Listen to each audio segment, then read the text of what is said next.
हम अपनी सोच और संसार की मान्यता के अनुसार अपने विचार बनाते हैं। जैसे सत्य कहना धर्म है, असत्य कहना पाप, सहनशीलता धर्म है और क्रोध करना अधर्म, उपकार करना, जीवों पर दया करना धर्म है और निष्ठुर होना अधर्म। परंतु क्या यही सत्य है? क्या कभी कभी परिस्थितियां इन आवेशों को उल्टा नहीं करती है। यदि इस संसार में कुछ धर्म है, कुछ पुण्य है, कुछ महान है, तो वह है परिस्थिति के अनुसार चलना। जटायु याद है आपको, जिन्होंने रावण पर क्रोध किया था, उस पर आक्रमण किया था। उस समय जटायु का क्रोध पाप नहीं था, वो धर्म था। इसलिए अंत में उन्हें भगवान राम की गोद मिली। और कुछ ऐसे भी होते हैं जो धर्म को सहनशीलता समझकर हर अन्याय को सहते हैं और अंत में वो बाणों की सैया पाते हैं। यदि कोई पशु या व्यक्ति अकारण आक्रमण करके किसी निर्दोष के प्राण लेने की चेष्टा करे तो उसके रक्षा हेतु उसका वध कर देना पाप नहीं, समय की मांग है, क्योंकि आक्रमण भी आत्मरक्षण ही है। यदि किसी दुष्ट की सहायता करने से सामान्य मनुष्य को कष्ट पहुंचे, पीड़ा पहुंचे, तो उसे सहायता ना देना ही धर्म है। अकारण क्रोध अस्वीकार्य है, परंतु यदि क्रोध से कुछ शुभ हो तो क्रोध और दंड भी धर्म ही है। संसार का सबसे बड़ा पाप क्या है? संसार का सबसे बड़ा पाप है किसी निर्बल को सताना, और संसार का सबसे बड़ा दंड भी उस निर्बल के मुख से निकली हाय है। श्री कृष्ण कहते हैं, आपने लोहार को लोहा पिघलाते हुए तो जरूर देखा होगा, और ये लोहा पिघलता है इस चमड़ी की बनी धौनकी से निकली हवा से।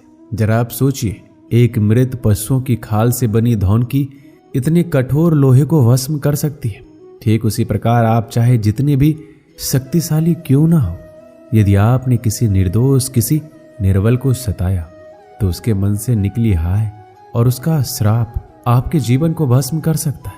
श्री कृष्ण कहते हैं, जगत में प्रत्येक व्यक्ति को किसी न किसी प्रकार की निर्बलता अवश्य होती है। जैसे कोई बहुत तेजी से दौड़ नहीं पाता, तो कोई अधिक भार नहीं उठा पाता, कोई असाध्य रोग से पीड़ित रहता है, तो कोई पढ़े हुए पाठों को स्मरण में नहीं रख पाता। ऐसे अनेकों उदाहरण और भी हैं। क्या आप किसी ऐसे व्यक्ति को जानते हैं जिसे सब कुछ प्राप्त हो और हम जीवन की उस एक निर्बलता को जीवन का केंद्र मानकर जीते हैं? हृदय में दुख और असंतोष दोनों सदा रहते हैं। निर्बलता मनुष्य को जन्म से अथवा संयोग से प्राप्त होती है, किंतु उस निर्बलता को मनुष्य अपने ही मन की मर्यादा बना लेते हैं। किंतु कुछ व्यक्ति ऐसे भी होते हैं जो अपने पुरुषार्थ और शर्म से उस निर्बलता को पराजित कर देते हैं। क्या भेद है उनमें और अन्य लोगों में? क्या आपने कभी विचार किया है? सरल सा उत्तर है इसका, जो व्यक्ति निर्बलता से पराजित नहीं होता, जो पुरुषार्थ करने का साहस रखता है, हृदय में वो निर्बलता को पार कर जाता है। अर्थात निर्बलता अवश्य ईश्वर देता है, किंतु मर्यादा मनुष्य का मन ही निर्मित करता है। श्री कृष्ण कहते हैं, द्वंद्व दो मनुष्य के मध्य होता है, परंतु विजय सदैव एक ही मनुष्य को मिलती है। जबकि समान रूप से दोनों शक्तिशाली होते हैं और दोनों व्यक्ति समान ज्ञान प्राप्त करते हैं, लेकिन सफलता एक को ही मिलती है। इसका कारण क्या है? मान लो दो प्रकार के लोहे होते हैं, एक ठंडा, एक गर्म। कभी सोचा है, लोहकार लोहे को लोहे से ही काटता है, परंतु सदैव ठंडा लोहा ही गर्म लोहे को काट पाता है। और यही नीति मनुष्यों पर भी लागू होती है। जब युद्ध होता है तो जिसके मन में ईर्ष्या होती है, जलन होती है, आक्रोश होता है, वह गर्म लोहे के समान है। और जिसका मन शांत होता है, जिसका मन संयम से बंधा होता है, वो ठंडे लोहे के समान है। और वहीं ईर्ष्या और द्वेष गर्म लोहे को काट सकता है। इसलिए यदि जीवन के संग्राम में विजय प्राप्त करनी है तो अपने मन को शांत रखें, क्योंकि गर्म लोहे की भांति ईर्ष्या और क्रोध जैसे भाव को रखने वाला मनुष्य सदैव शांत स्वभाव के मनुष्य के समक्ष निर्बल पड़ जाते हैं। शक्ति ईर्ष्या और क्रोध में नहीं, शांति और संयम में है। आपने कभी न कभी योद्धा को युद्ध की तैयारी करते हुए जरूर देखा होगा। वही युद्ध जो ज्वालामुखी की भांति कभी भी फट सकता है। युद्ध वही जीतता है जो युद्ध में व्यतीत होने वाले समय से अधिक समय युद्ध की तैयारी में लगाता है। जो योद्धा अभ्यास क्षेत्र में जितना अधिक समय देगा, रणभूमि में उतना ही कम रक्त बहेगा। एक समान लोहा और तीखी तलवार में अंतर यही है कि एक तीखी तलवार को कड़ी अग्नि परीक्षा से होकर गुजरना पड़ता है। लोहकार की मार खानी पड़ती है। एक तलवार जितनी पीड़ा सहेगी उसका वार उतना ही प्रबल होता है। इसलिए पीड़ा से घबराएं नहीं, उसका सामना करें, उसका अभ्यास करें, क्योंकि यही अभ्यास जीवन के युद्ध में आपको विजयश्री बना सकता है। श्री कृष्ण कहते हैं, यदि आगे बढ़ना है तो अपनों का साथ दो। और ये बात सत्य भी है और अपनों का साथ देना ही चाहिए, परंतु साथ देने से पूर्व ये अवश्य पहचान लेना चाहिए कि अपने हैं कौन। क्या अपने वही होते हैं जिनके साथ हमारा रक्त संबंध होता है, या अपने मित्र, या अपने वो होते हैं जो हमें सत्कार्य के लिए प्रेरित करें, हमें आगे बढ़ाएं, हमारा साथ दें, और न कि वो जिनका साथ देने से समाज का नाश हो, धर्म की हानि हो और सदैव साथ रहकर भी सगे नहीं होते, या वो जो सदैव साथ रहकर भी सगे नहीं होते। इसलिए जब भी अपनों की परिभाषा का चुनाव करें तो उन्हें अपना माने जो आपका साथ दे, उन्हें नहीं जो हमें अज्ञान के मार्ग पर ले जाए। श्री कृष्ण कहते हैं, सीमा एक रेखा ही नहीं, एक परिभाषा भी है। सीमा हर किसी की होती है, प्रेम की, धैर्य की, मित्रता की और शत्रुता की भी। और जो सदैव सीमा में बंधे रहते हैं वो समान मनुष्य बनकर रह जाते हैं, परंतु जो समय आने पर सीमा तोड़ देते हैं वही भविष्य बनाते हैं, क्योंकि सीमा केवल आपको मर्यादा में नहीं रखती है, आपको बांधती भी है। अब यह आप पर, मुझ पर, हम सब पर निर्भर करता है कि ये कौन सी सीमाएं हमें बांधती है और कौन सी सीमाएं शक्ति के नए मार्ग समक्ष आती है। इसलिए सीमाएं में जो कर सकते हो उससे अधिक करने का प्रयत्न करो, तभी नई सीमाएं बना पाओगे। श्री कृष्ण कहते हैं, जब मेघ छाते हैं तो क्या होता है, अंधकार छा जाता है। मेघ गरजते हैं, बिजलियां कड़कती है, वर्षा होती है, सभी पशु अपने आश्रय स्थल पर जाकर छिप जाते हैं, मनुष्य अपने घरों की ओर दौड़ते हैं और सभी पक्षी अपने घोंसलों में जाकर छिप जाते हैं। परंतु एक जीव है जो गरजते मेघों की कड़कती बिजलियों को, भारी वर्षा को भी हरा देता है।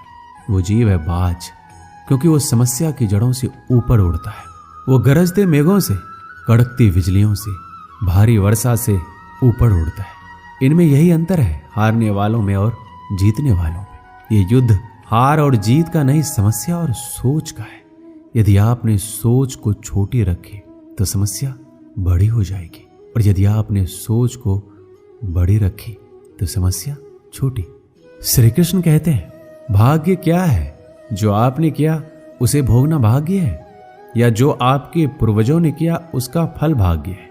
नहीं, भाग्य वही है जो आपने किया, क्योंकि हर मनुष्य को अपने कर्मों के फल भुगतने होते हैं। इसलिए यदि जीवन में कुछ भी करें तो उस पर अपनी दृष्टि अवश्य रखें, क्योंकि आपके एक कर्म का फल आपका भविष्य बदल सकता है।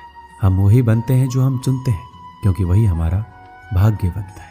मनुष्य सुंदरता से आकर्षित होता है, उससे प्रेम करता है। ऐसा ही होता है ना? क्या आप ऐसा नहीं करते? करते हैं। तो सुंदर और असुंदर की परिभाषा क्या है? इस आकर्षण और विकर्षण का कारण क्या है? कभी सोचा है कि जिससे आप प्रेम करते हैं, जिसके प्रति आप आकर्षित होते हैं, अचानक से उसके मन में वितृष्णा आ जाती है, और जिसके प्रति घृणा होती है उसके लिए एकाएक आपके मन में प्रेम उमड़ आता है। और इसका सबसे बड़ा कारण पता है क्या है? दृष्टिकोण। क्योंकि सुंदरता आपके मन में होती है, सोच में होती है, आपके दृष्टिकोण में होती है।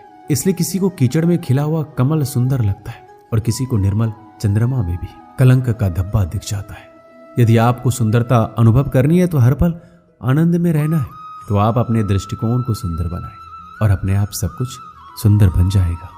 श्री कृष्ण कहते हैं, स्वर्ण, सज्जन पुरुष और परोपकारी मनुष्यों की गति एक समान होती है। यदि स्वर्ण टूट जाए तो उसे गर्म करके फिर से जोड़ा जा सकता है। ठीक उसी प्रकार मतभेद होने के पश्चात भी एक सज्जन पुरुष और महान पुरुष फिर से मित्र बन जाते हैं। परंतु दुर्जन, दुष्ट, माटी से बने लोग उस पके हुए मटके के समान होते हैं कि एक बार उसमें दरार आ जाए तो स्वयं ही स्वयं का सर्वनाश कर लेते हैं। इसलिए मित्रता केवल सज्जनों से ही करें, ताकि मतभेद ना हो। दुष्टों का समूह अपना नाश स्वयं ही कर लेता है। यदि कोयले की खान में जाओ तो चाहे जितनी भी सावधानी बरतो, वस्त्र पर कालिख लगी जाती है। इसलिए दुष्ट मित्रों से सावधान। सज्जन शत्रु प्रत्येक परिस्थिति में श्रेष्ठ है। प्रत्येक मनुष्य सफलता पाने के लिए कार्य करता है। कुछ सफल होते हैं, कुछ नहीं होते, और जो सफल नहीं होते वो सदा अपनी असफलता का कारण या तो अपनी परिस्थितियों को बताते हैं या अपने सहयोगियों को दोषी ठहराते हैं। परंतु क्या वास्तविकता में ऐसा ही होता है? क्या कोई परिस्थिति या कोई व्यक्ति किसी की असफलता का कारण बन सकते हैं? उत्तर है हाँ भी और ना भी। कैसे? आपने तितली को देखा होगा, आपने एक मक्खी को भी देखा होगा। प्रकृति ने दोनों को समान गुण दिए हैं रसपान करने का, लेकिन एक तितली जो फूलों पर जाकर उसका रस लेती है और इस अवस्था में नए फूल खिलने की व्यवस्था भी करती है, और मक्खी घाव पर बैठती है, घाव को सराती है और रोग भी फैलाती है। यदि इसमें किसी बात का अंतर है तो केवल सोच का। यदि आप उचित मार्ग चुनेंगे तो आपको सफलता अवश्य मिलेगा, आप में उत्साह बढ़ेगा, और यदि आप अनुचित मार्ग चुनेंगे तो आपको असफलता मिलेगी, निराशा मिलेगी। अब उचित मार्ग चुनना है या अनुचित मार्ग, यह निर्णय तो आप पर निर्भर करता है। एक बार गिद्धों का झुंड उड़ता उड़ता एक टापू पर जा पहुंचा। वह टापू समुद्र के बीचों बीच स्थित था। वहां ढेर सारी मछलियां, मेढक और समुद्री जीव थे। इस प्रकार गिद्धों को वहां खाने पीने की कोई कमी नहीं थी। सबसे अच्छी बात यह थी कि वहां गिद्धों का शिकार करने वाला कोई जंगली जानवर नहीं था। गिद्ध वहां बहुत खुश थे। इतना आराम का जीवन उन्होंने पहले नहीं देखा था। उस झुंड में अधिकांश गिद्ध युवा थे। वो सोचने लगे अब जीवन भर इसी टापू पर रहना है, यहां से कहीं नहीं जाना है, क्योंकि इतना आरामदायक जीवन कहीं नहीं मिलेगा। लेकिन उन सब के बीच में एक बूढ़ा गिद्ध भी था। वह जब युवा गिद्धों को देखता तो चिंता में पड़ जाता। वह सोचता कि यहाँ के आरामदायक जीवन इन युवा गिद्धों पर क्या असर पड़ेगा, क्या यह वास्तविक जीवन का अर्थ समझ पाएंगे। यहाँ इनके सामने किसी प्रकार की चुनौती नहीं है। ऐसे में जब कभी मुसीबत इनके सामने आ गई तो ये कैसे उसका मुकाबला करेंगे। बहुत सोचने के बाद एक दिन बूढ़े गिद्ध ने सभी गिद्धों की सभा बुलाई। अपनी चिंता जताते हुए सबसे बोला, इस टापू में रहते हुए हमें बहुत दिन हो गए हैं। मेरे विचार से हमें वापस उसी जंगल में चलना चाहिए जहां से हम आए हैं। यहाँ हम बिना चुनौती का जीवन जी रहे हैं। ऐसे में हम कभी भी मुसीबत के लिए तैयार नहीं हो पाएंगे। युवा गिद्धों ने उसकी बात सुनकर अनसुनी कर दी। उन्हें लगा कि बढ़ती उम्र के असर से बूढ़ा गिद्ध सठिया गया है, इसलिए ऐसी बेकार की बातें कर रहा है। उन्होंने टापू की आराम की जिंदगी छोड़कर जाने से मना कर दिया। बूढ़े गिद्ध ने उन्हें समझाने की कोशिश की, तुम सब ध्यान नहीं दे रहे कि आराम के आदी हो जाने के कारण तुम लोग उड़ना तक भूल चुके हो। ऐसे में मुसीबत आई तो क्या करोगे? मेरी बात मानो, मेरे साथ चलो। लेकिन किसी ने बूढ़े गिद्ध की बात नहीं मानी। बूढ़ा गिद्ध अकेला ही वहां से चला गया। कुछ महीने बीते। एक दिन बूढ़े गिद्ध ने टापू पर गए गिद्धों की खोज खबर लेने की सोची और उड़ता उड़ता उस टापू पर पहुंचा। टापू पर जाकर उसने देखा वहां का नजारा बदला हुआ था। जहां देखो वहां गिद्धों की लाशें पड़ी हुई थी। कई गिद्ध लहूलुहान और घायल पड़े हुए थे। हैरान बूढ़े गिद्ध ने एक घायल गिद्ध से पूछा, ये क्या हो गया? तुम लोगों की ये हालत कैसे हुई? घायल गिद्ध ने बताया, आपके जाने के बाद हम इस टापू पर बड़े मजे की जिंदगी जी रहे थे, लेकिन एक दिन एक जहाज यहाँ आया। उस जहाज ने यहाँ चीते छोड़ दिए। शुरू में तो उन चीतों ने हमें कुछ नहीं किया, लेकिन कुछ दिनों बाद जब उन्हें आभास हुआ कि हम उड़ना भूल चुके हैं, हमारे पंजे और नाखून इतने कमजोर पड़ गए हैं, हम तो किसी पर हमला भी नहीं कर सकते, ना ही अपना बचाव कर सकते, तो उन्होंने एक एक करके मार कर खाना शुरू कर दिया। उनके ही कारण हमारा ये हाल है। शायद आपकी बात ना मानने का ये फल हमें मिला है। दोस्तों, हमें इस कहानी से क्या सीख मिलती है? अक्सर हम कंफर्ट जोन में जाने के बाद उससे बाहर आ पाना मुश्किल होता है। ऐसे में चुनौतियां आने पर उसका सामना कर पाना आसान नहीं होता। इसलिए कभी भी कंफर्ट जोन में जाकर खुश ना हो जाए। खुद को हमेशा चुनौती देते रहे और मुसीबत के लिए तैयार रहे। जब तक आप चुनौती का सामना करते रहेंगे तो आप हमेशा आगे बढ़ते रहेंगे। दोस्तों, इस वीडियो में बस इतना ही। मिलते हैं अगली वीडियो में।